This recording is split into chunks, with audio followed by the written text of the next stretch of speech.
Jadi dipandang baik setelah apa? Diembel-embel hasanah. Selesai. Bid'ah hasanah. Selesai. Antum mau apa? Padahal kalau kita terjemahkan, ayo, bid'ah sesat, hasanah baik. Ya, antum bisa ngomong. Hasanah baik. Ya, antum bisa ngomong. Nggak bisa. Cuman kita itu kadang-kadang ditipu-tipu dengan istilah Arab. Qasidah Islami. Qasidah Arab. Yang kadang-kadang mengecoh kita. Padahal kalau kita itu pakai bahasa telanjang Indonesia, bid'ah itu sesat, hasanah itu baik. Coba antum gabungin. Dan antum sekarang kalau mendengarkan ustadznya menyampaikan bid'ah hasanah gimana? Jadi sekalian insya Allah malam hari ini kita akan kaji sesat tapi baik. Menyampaikan bid'ah hasanah gimana? Jadi sekalian insya Allah malam hari ini kita akan kaji sesat tapi baik. Dan semoga kita semua menjadi orang-orang baik tapi sesat. Ya.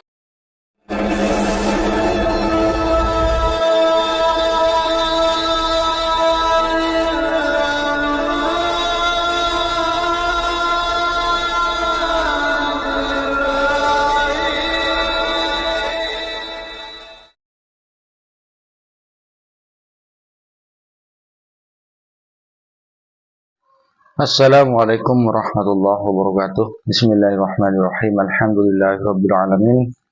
Nahmaduhu wa nasta'inuhu wa nastaghfiruh wa na'udzu billahi min syururi anfusina wa min sayyiati a'malina may yahdihillahu fala mudilla lahu wa may yudlilhu fala hadiyalah. Assalatu wassalamu ala Rasulillah wa ala alihi wa sahbihi wa man tabi'ahu wa mawala amma ba'du. Para pemirsa TV yang dirahmati oleh Allah, alhamdulillah di kesempatan kali ini kita jumpa lagi. Mudah-mudahan kita senantiasa mendapatkan lindungan rahmat dari Allah, juga mendapatkan taufik dan hidayahnya, dimudahkan segala urusannya, dikabulkan hajatnya dan dimudahkan rezekinya. Amin ya rabbal alamin. Saya ucapkan terima kasih yang sebesar-besarnya kepada saudara, sahabat-sahabat, Bapak Ibu pemirsa TV yang dirahmati oleh Allah, yang telah mendukung channel kami, telah mensubscribe channel kami. Jazakumullah khairan. Dan bagi pemirsa yang baru menemukan channel kami, jangan lupa ditekan tombol subscribe-nya yang berwarna merah, nyalakan tanda loncengnya, klik tanda jempolnya, tinggalkan komentar di bawah video ini. Bapak Ibu pemirsa TV yang dirahmati oleh Allah, di kesempatan kali ini mengomentari akan menanggapi ceramah dari Ustadz Zainal Abidin Naki, di mana beliau ini sudah berkali-kali saya komentari karena dalam ceramahnya beliau itu sering berbohong pemirsa. Kita ingatkan bahwasanya Rasulullah SAW bersabda, tanda-tanda orang munafik itu ada 3, yaitu ketika berbicara berbohong, ketika berjanji tidak ditepati, dan ketika dipercaya khianat. Saudara-saudara Salafi Wahabi, meskipun sudah ketahuan ustadznya itu berbohong, tapi masih saja dibela, mati-matian dibela, membabi buta membela ustadznya. Dan inilah yang dikatakan dengan taklid buta. Orang NU yang dikatakan taklid buta kepada Imam Syafi'i, ternyata dirinya pun taklid buta kepada ustadz-ustadznya yang sudah nyata-nyata berbohong. Di video ini, di konten ini, saya akan menanggapi ceramahnya Ustadz Zainal Abidin ini yang tentang bid'ah, di mana beliau itu sangat anti sekali dengan bid'ah hasanah, katanya semua bid'ah sesat. Untuk itu, agar kita tidak penasaran, mari kita simak videonya. Jadi dipandang baik setelah apa? Diembel-embel hasanah. Selesai. Bid'ah hasanah. Selesai. Antum mau apa? Padahal kalau kita terjemahkan, ayo, bid'ah sesat, hasanah baik. Ya, antum bisa ngomong. Hasanah baik. Ya, antum bisa ngomong. Nggak bisa. Cuman kita itu kadang-kadang ditipu-tipu dengan istilah Arab.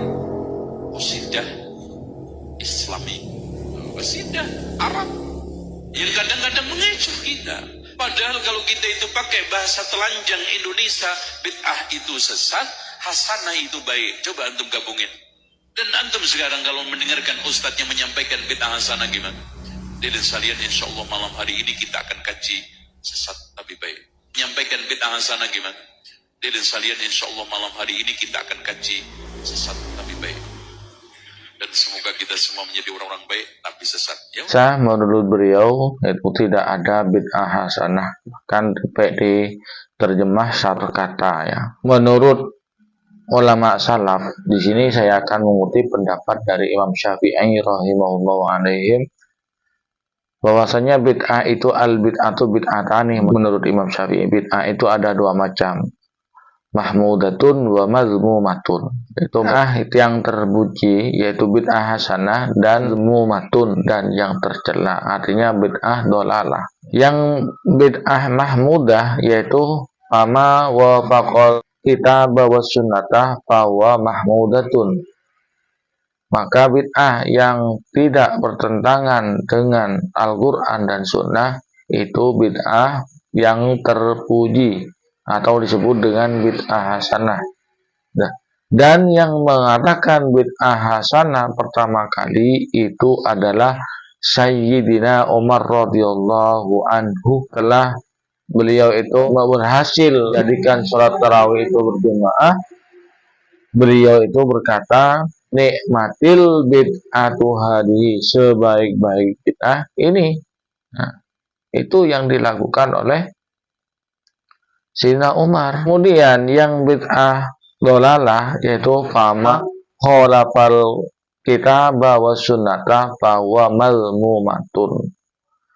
Bid'ah yang bertentangan dengan Al-Quran dan Sunnah itu bid'ah dolalah. Pemahaman Imam Syafi'i tentang bid'ah ini ia tak lain didasari dengan beberapa hadis. Kalau Wahabi hanya melihat satu hadis, hanya memperhatikan satu kalimat, satu pendapat, kemudian memutuskan bahwasanya bid'ah itu sesat. Itu hadis yang menjadi andalan orang-orang Wahabi, yaitu hadis yang dari jalur Jabir bin Abdullah, yaitu inna asdaqal hadisi kitabullah. Paling benarnya hadis adalah kitab Allah, yakni Al-Quran. Wa khairal huda huda Muhammadin, dan palingnya baiknya petunjuknya Nabi Muhammad ya. Wa syarrul umuri ya, dan paling jeleknya umur muhdatsatuha, yaitu perkara yang diada-ada. Kullu muhdatsatin bid'atun, setiap yang diada-ada itu bid'ah. Wa kullu bid'atin dolalatun, dan setiap hal yang bid'ah itu sesat. Nah, hadis ini yang dijadikan senjata oleh orang-orang Wahabi, terutama Ustaz Zainal Abidin ini, untuk menyerang umat Islam yang tidak sependapat, yang tidak sepemahaman dengan Zainal Abidin. Ya. Jadi orang NU ya dibid'ah-bid'ahkan oleh Zainal Abidin ya karena tidak sependapat, bukan karena tidak mengamalkan hadis Nabi, bukan karena tidak mengamalkan Al-Quran, bukan.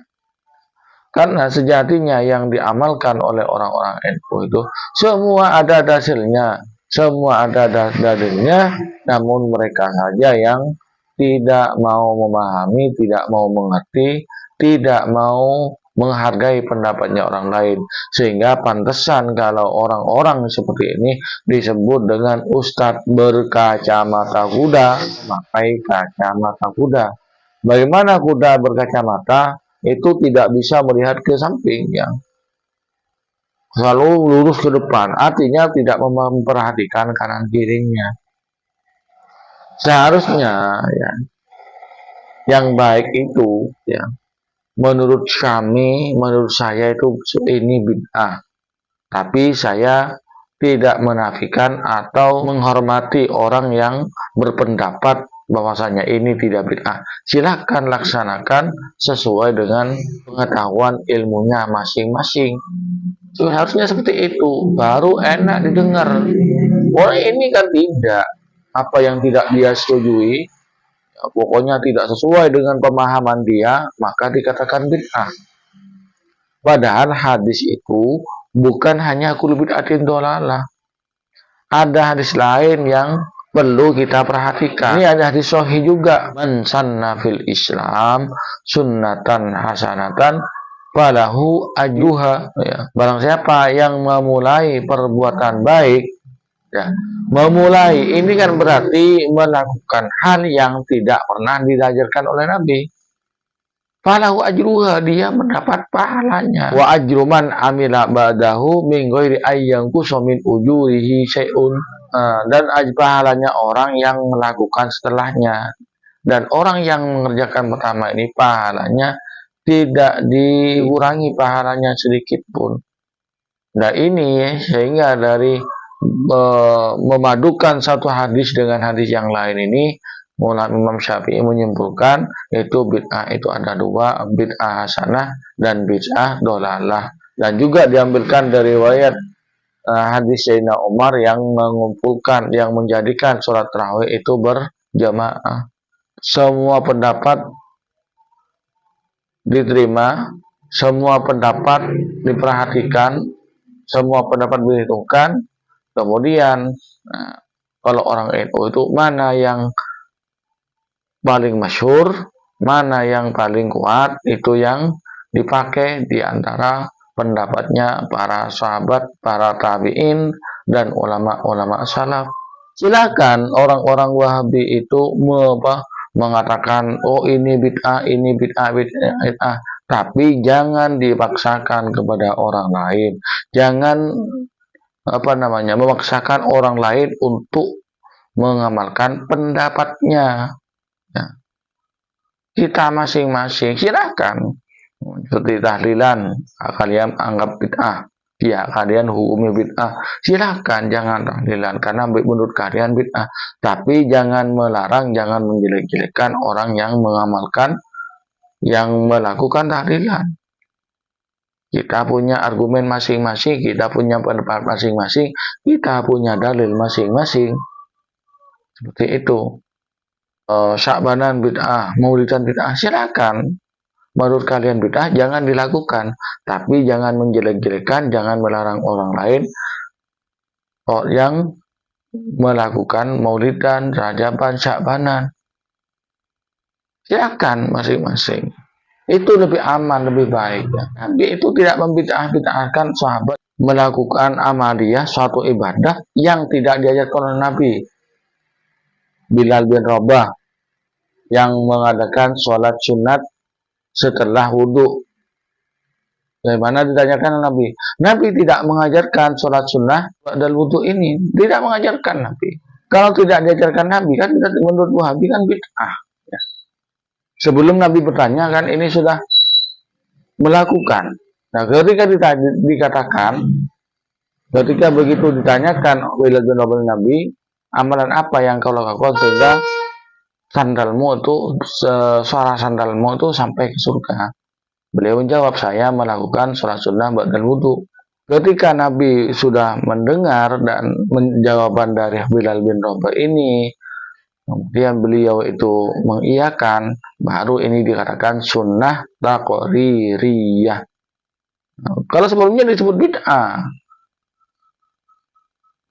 Kemudian ada sahabat yang mengatakan ketika Nabi ruku, i'tidal, Nabi membaca Sami Allahu liman hamidah. Sahabat di belakang jawab, wa rabbana walakal hamdu hamdan katsira. Setelah sholat, Nabi menanyakan siapa yang membaca doa tadi, membaca bacaan tadi setelah Sami Allahu liman hamidah.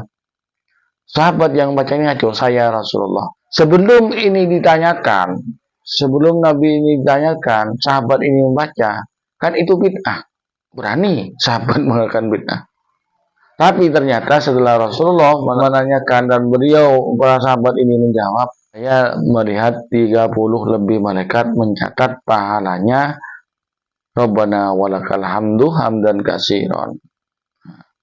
Baru setelah itu dinamakan hadis taqririyah. Masafiyah itu sampai kapan? Sampai kapanpun tidak akan pernah selesai. Sampai kiamat pun tetap masalah hilafiyah ini masalah hilafiyah, itu masalah furu'iyah. Kalau yang usul itu sudah tidak ada perdebatan di antara ulama 4 mazhab ini, sudah sepakat sholat wajib, ya. Sholat itu hukumnya wajib sebanyak 5 waktu. rokaatnya sudah ditentukan, wuduknya iya, sebelum sholat itu wajib wudhu, pencuri haram, berzina haram, merampok haram, membunuh orang haram, durhaka kepada orang tua itu haram. Itu masalah-masalah usul. Artinya dalam Quran sudah tetap seperti itu. Ulama 4 mazhab ini sudah sepakat lanjutan hadisnya yang tadi itu, wa man sanna fil Islam sunatan sayyatan fa alaihi wizruha wa wizru man amila ba'dahu min ghairi ayyan qusa min ujurihi syai'un. Nah, barang siapa yang memulai perbuatan jelek dan ditiru orang lain, maka dia mendapatkan dosanya dan dosanya orang yang meniru, yang melakukan setelahnya. Begitu. Jangan pas melihat satu hadis kemudian diputuskan ini bid'ah, ini bid'ah. Itu tidak masalah, silakan pendapatnya masing-masing. Itu silakan. Yang kalian anggap bid'ah jangan dilakukan, tapi jangan membid'ahkan amalia orang lain, jangan melarang orang lain, jangan memaksakan pendapat kalian kepada orang lain, ya.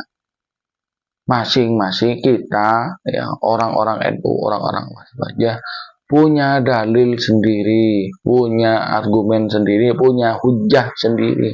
Ya silakan amalkan. Silakan. Yang menurut kalian bid'ah ya jangan dilakukan. Tuh, itu lebih adem kok. Tidak bisakah kita itu hidup berdampingan? Seperti NU dan Muhammadiyah masing-masing. NU Muhammadiyah juga sebagian menghubungi bid'ah sesuatu yang tidak dibid'ahkan oleh NU. Tapi kita dengan Muhammadiyah tidak ada masalah. Karena orang-orang Muhammadiyah melakukan sendiri-sendiri, artinya tidak membid'ahkan amalian orang lain. Silahkan, menurut NU ini tidak bid'ah, yang dilakukan. Menurut kami bid'ah, tidak kami lakukan. Seperti itu seharusnya. Tidak bisakah kita berhidup berdampingan?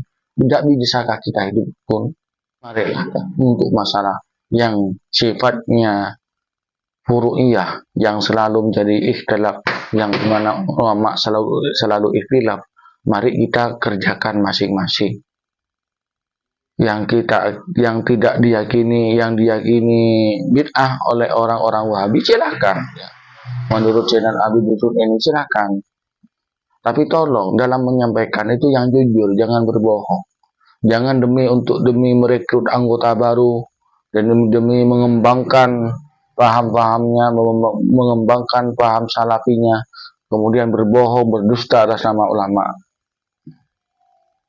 Silakan kembangkan, silakan perbanyak pengikutnya, silakan perbanyak, kembangkan dakwahnya lewat apapun. Tapi tolong jangan berbohong dalam menyampaikan keilmuan, dan jangan memaksakan pendapat, jangan memaksakan kehendak, jangan memaksakan pandangan dirinya dan kelompoknya kepada orang lain.